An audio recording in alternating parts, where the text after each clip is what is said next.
Hello नमस्ते साथीहरु, स्वागत छ तपाईहरुलाई हाम्रो च्यानल नेपाल इन्जिनियर्स लोक सेवा सोलुसनमा। आजको भिडियोमा प्रदेश लोक सेवा आयोग गण्डकी प्रदेशको चाहिँ सब इन्जिनियरको मोडेल सेट लिएर उपस्थित भएको छु, जसमा चाहिँ तपाईहरु सिलेबस वाइज 50 वटा क्वेशन हेर्न सक्नुहुन्छ र यो नन स्टप चाहिँ यो सिरिजमा चाहिँ गण्डकी प्रदेशको सब इन्जिनियरको नन स्टप चाहिँ यसमा चाहिँ क्वेशन चाहिँ सेटहरु अपलोड हुन्छ डेलीको र क्वेशन नम्बर 1 देखि लिएर 50 वटा क्वेशन डिस्कस हुन्छ। ल जाउँ आजको क्वेशनहरुतिर। आजको क्वेशनको पहिलो क्वेशनमा के रहेको छ त? पहिलो क्वेशनमा रहेको छ hydrographic survey deals with the mapping of large water bodies. यसको चाहिँ सही उत्तर हुन्छ ए। अब क्वेशन नम्बर 2 मा छ if R is the radius of the main curve theta, the angle of deflection S, the shift and L is the length of the transition curve, then the total tangent length of the curve. Tangent length of the curve R plus S tan theta by 2 plus L by 2 यो चाहिँ यसको सही उत्तर हुन्छ।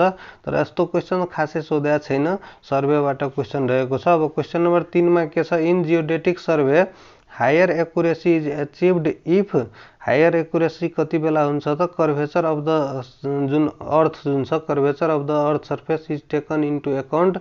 त्यस्तै definition geodetic सर्वेको पनि हुन्छ। जुन प्लेन सर्वे हुन्छ त्यसमा चाहिँ कर्वेचर अफ द अर्थ जुन छ अकाउन्टमा टेकन गर्दैन, त्यस्तोलाई प्लेन सर्वे र जियोडेटिक सर्वेमा यही डिफरेन्स छ। यो हायर एक्युरेसी अचिभ गर्नको लागि curvature of the earth surface taken into account को काम गर्छ। अब क्वेशन नम्बर 4 मा के छ? An imaginary line lying through the surface of ground having constant inclination to the horizontal is known as. यसको चाहिँ सही उत्तर हुन्छ कन्टुर ग्रेडियन्ट बी यसको सही उत्तर हो। अब क्वेशन नम्बर 5 मा के छ?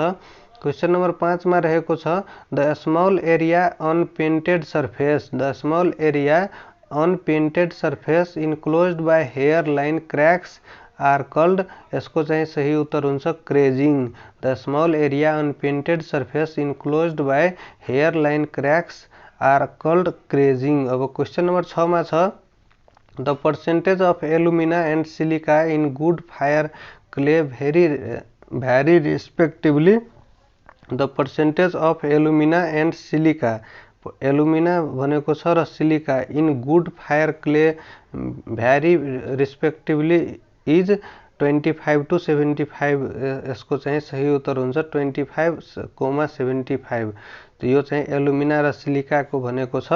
अब क्वेशन नम्बर यो सिलिका त्यसपछि एलुमिना, त्यही भएर सिलिका चाहिँ 63 जनरली हामी लिन्छौं नि, तर भ्यारी भनेको छ the percentage of alumina and silica in good fire clay ब्रिकको लागि यो चाहिँ रहेको छ। ब्रिकको लागि त सिलिकाको पर्सेन्टेज भ्यारी कतिसम्म गर्न सक्छ त? 75 सम्म, र एलुमिनाको चाहिँ जुन हामी 22-23 लिन्छौं त्यो चाहिँ 25 सम्म भ्यारी गर्छ। यो चाहिँ दिएको छ।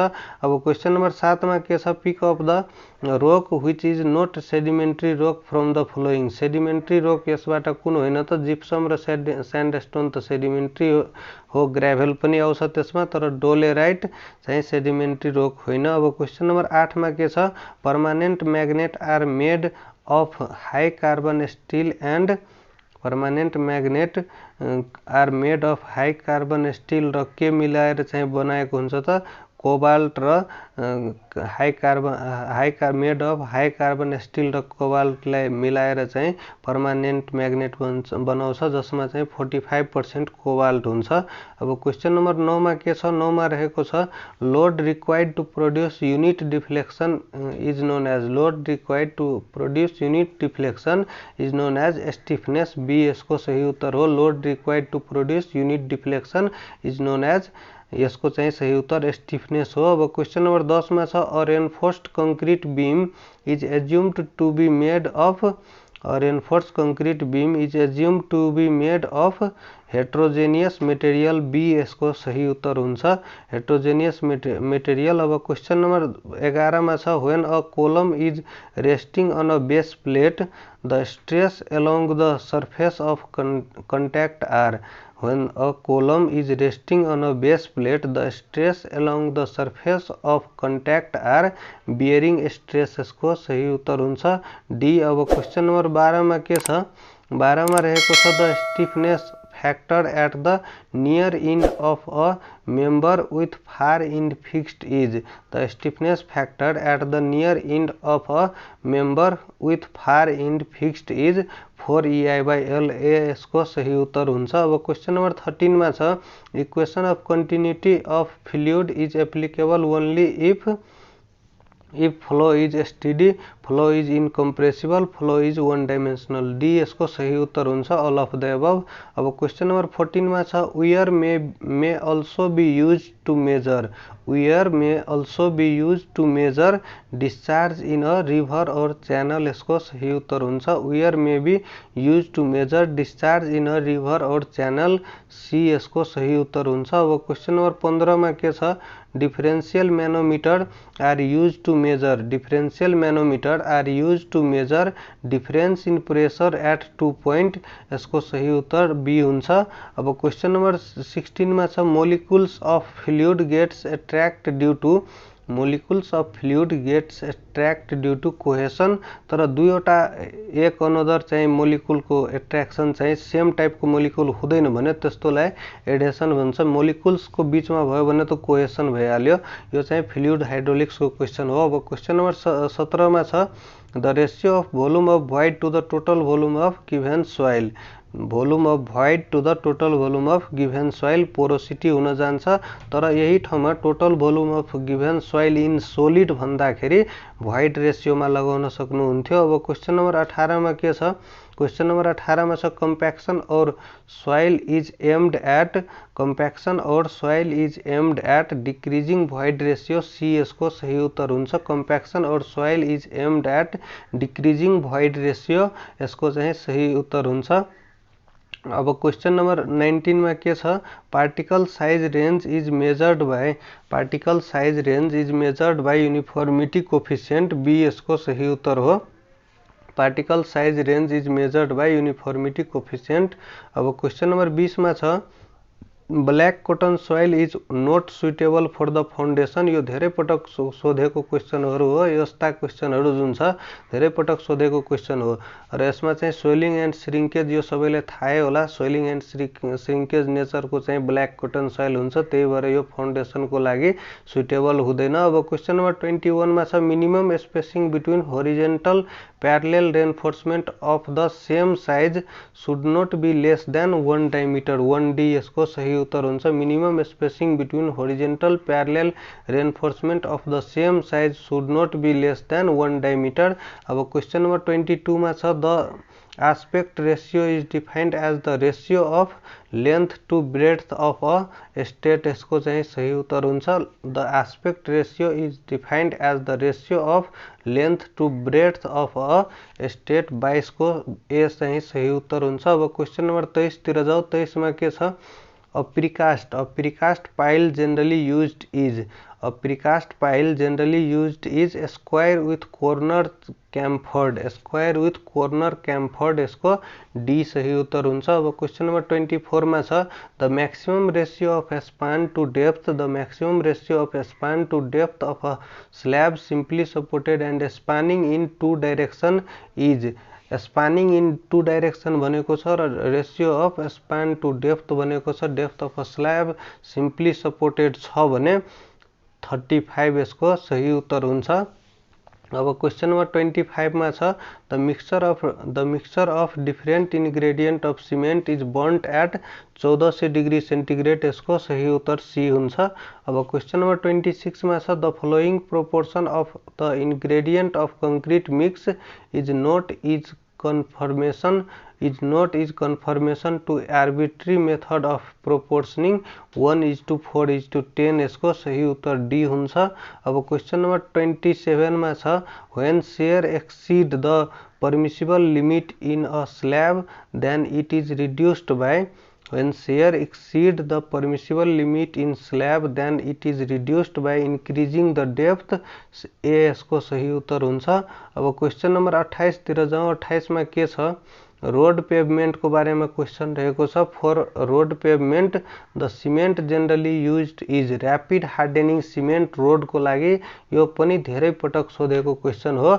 अब क्वेश्चन नंबर 29 मा छ the maximum concentration of zinc in drinking water को लागि चाहिँ the maximum concentration of zinc in drinking water 3 ppm part per million यसको चाहिँ फुल नेम हो। ppm को यो यूनिट हो जुन चाहिँ concentration of zinc in drinking water चाहिँ सोधेको छ। परमिसिबल लिमिटहरुको यसमै चाहिँ युनिट हुन्छ ppm मा 3 पार्ट पर मिलियन। अब क्वेश्चन नंबर 30 मा छ treadle pump is operated by foot. Treadle pump जुन छ त्यो चाहिँ फुटबाट ऑपरेटेड हुन्छ, खुट्टाबाट। अब क्वेश्चन नंबर 31 मा छ which of the following does not cause acidity in water. के को कारणले चाहिँ एसिडिटी हुँदैन। Which of the following does not cause acidity in water. Iron sulphate यसको सही उत्तर ए हुन जान्छ। अब क्वेश्चन नंबर 32 मा छ the system which is most suitable for irregular developed town और cities is dead end system. A यसको सही उत्तर हो। The system which is most suitable for irregular developed town और सिटीज को लागि चाहिँ डेड एंड सिस्टम ए यसको सही उत्तर हुन्छ। अब क्वेश्चन नंबर 33 मा के छ which of the following spillways is least suitable for an earthen dam। Oggy spillway को चाहिँ सही उत्तर ए हुन्छ। which of the following spillway is least suitable for an earthen dam को लागि चाहिँ ओगी स्पिलवे ए चाहिँ सही उत्तर हुन्छ। अब क्वेश्चन नंबर 34 मा छ the permissible velocity in concrete lined canal is 2 metre per second यसको सही उत्तर हुन्छ। Permissible velocity in concrete lined canal को लागि सोधियो भने 2 मीटर पर सेकेन्ड। अब क्वेश्चन नंबर 35 मा छ irrigation canals are generally aligned along waters canal. Irrigation canals are generally aligned along waters यसको चाहिँ सही उत्तर बी हुन जान्छ। अब क्वेश्चन नंबर 36 मा छ if irrigation canal and drain are the same level. Irrigation canal र ड्रेन यदि सेम लेवल में छ भने the cross drainage work is achieved by providing के चाहिँ प्रोवाइड गर्दाखेरि क्रॉस ड्रेनेज वर्क चाहिँ अचिभ हुन्छ त level crossing and inlet and outlet यदि प्रोवाइड गरिदियो भने त्यो चाहिँ क्रॉस ड्रेनेज वर्क चाहिँ अचिभ हुन जान्छ। The cross drainage work is achieved by providing a level crossing and an inlet and outlet यदि प्रोवाइड गरियो भने क्रॉस ड्रेनेज वर्क को काम गर्छ। अब क्वेश्चन नंबर 37 मा के छ the minimum design speed hairpin bend में चाहिँ हिल रोड में जुन हेयरपिन बेन्ड हुन्छ हिल रोडहरुमा त्यसमा चाहिँ मिनिमम डिजाइन स्पीड चाहिँ 20 km/h ए यसको सही उत्तर हो। अब क्वेश्चन नंबर 38 मा के छ 38 मा रहेको छ a deep and big depression on a road is called port hole.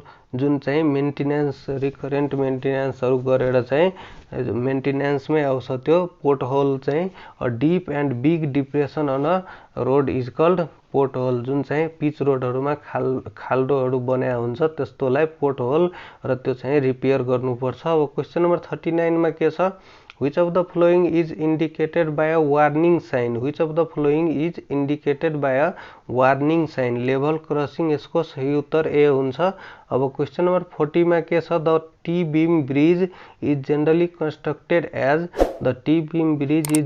constructed as deck bridge यसको सही उत्तर हुन्छ ए। अब क्वेशन नंबर 41 मा छ horizontal distance between the centroid of the section of cutting and filling is called. Horizontal distance between centroid of the section of cutting and filling is called lead यसको चाहिँ सही उत्तर हुन्छ। होरिजेंटल डिस्टेंस भनेको छ तर त्यही चाहिँ कटिङ गरेर लिफ्ट गर्यो भने त्यस्तोलाई चाहिँ लिफ्ट भन्छ र त्यसको पनि प्रोभिजन छ 1.5 मिटर जस्तो चाहिँ प्रोभिजन हुन्छ त्यसको। अब क्वेशन नम्बर 42 मा के छ the volume of coarse aggregate required to make 100 metre cube of 1:2:4 concrete छ भने यस्तोमा चाहिँ भोल्युम अफ कोर्स एग्रिगेट कति हुन्छ त 100 मिटर क्यूब भोल्युमै दिइसकेको छ, त्यही भएर 100 × 1.54 गर्नु अनि बाई त्यसपछि 1 + 2 + 4 गरिदिनु भयो भने यसको चाहिँ तपाईको यो चाहिँ सिमेन्ट स्यान्ड एग्रिगेटमा चाहिँ सिमेन्टको आउँछ, तर भोल्युम अफ एग्रिगेट भनेको छ यो गर्दाखेरि तपाईको 22 जति आउँछ र 22 आएपछि अब एग्रिगेटको रेसियोमा चाहिँ 4 छ, 1:2:4, त्यही भएर 22 × 4 गर्दाखेरि 88 आउँछ। 88 छ भने 88 मा लगाउनु, नत्र यसमा चाहिँ 87 छ, त्यही भएर बी यसको सही उत्तर हुन्छ। अब क्वेशन नम्बर 43 मा छ the most reliable estimate is. Most reliable estimate चाहिँ डिटेल्ड एस्टिमेटलाई भन्छ, ए चाहिँ सही उत्तर हुन्छ। अब क्वेशन नम्बर 44 मा छ in a long and short wall method of estimation the length of long wall is the centre to centre distance between the wall. The centre to centre distance between the wall भनेको छ जस्तो कि long wall and short wall method of एस्टिमेसनमा के हुन्छ भन्दाखेरि जस्तो कि यो तपाईको 3 वटा वाल भयो हैन, यसरी वाल छ, यदि घरमा चाहिँ यसरी वाल छ भने अब लङ वाल सर्ट वाल मेथडमा के हुन्छ त half the breadth of the wall on each side चाहिँ जोडिन्छ कि जसरी यहाँ तपाईहरु सेन्टर टु सेन्टर डिस्टेन्स लिनुभयो भने दुवैतिर हाफ वाल बच्यो, त्यही भएर हाफ वाल पनि जोडिन्छ, half breadth of the wall on each side हुन्छ, यो चाहिँ एड हुन्छ। अब क्वेशन नम्बर 45 मा के छ त pick up the incorrect statement from the following the various function under each activity are shown by the bar chart. यो चाहिँ सही उत्तर हो, यो चाहिँ बार चार्टकै एउटा चाहिँ नेचर हो र अर्को चाहिँ bar chart establish the interdependence of one event on another. तो यो चाहिँ गलत छ, only approximate percentage of the complete work is reported, यो चाहिँ ठीक छ। अब क्वेशन नम्बर 45 को चाहिँ बी चाहिँ बार चार्ट को बारेमा the bar chart established the interdependencies of one event on another, B चाहिँ गलत छ। अब क्वेशन नम्बर 46 मा छ a critical ratio scheduling. A critical ratio scheduling establish the relative priorities among various activities on a common basis, यसको चाहिँ सही उत्तर ए ठीक छ। Critical ratio scheduling establish the relative priorities among various activities on a common basis, यो चाहिँ तपाईहरुको लागि क्विक रिभिजनको टाइममा चाहिँ काम लाग्छ, सही हुन्छ, यो कुनै बेला पनि सुन्न सक्नुहुन्छ। अब क्वेशन नम्बर 47 मा के छ for the supply of materials for concrete from work reinforcing and placing of concrete, removal of formwork and curing of concrete, number of bar required on bar chart is A, यसको सही उत्तर हो। अब question number 48 मा छ time and progress chart of a construction is known as.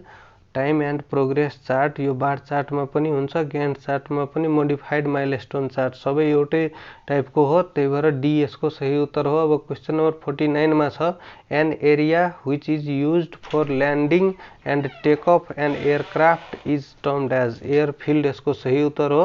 र अर्को 50 नम्बरमा छ the strength of wind speed is measured with the help of Beaufort scale, यहाँ चाहिँ सही उत्तर हुन्छ, यो चाहिँ स्पेलिङ यसमा मिस्टेक छ। अब क्वेशन नम्बर जुन 49 र 50 हेर्नुभयो यो चाहिँ अरु प्रदेशको लागि र संघको लागि काम लाग्छ, तर यसमा एयरपोर्ट इन्जिनियरिङ गण्डकी प्रदेशमा छैन, त्यो चाहिँ विचार गर्नु होला, एयरपोर्ट चाहिँ पढ्नु पर्दैन।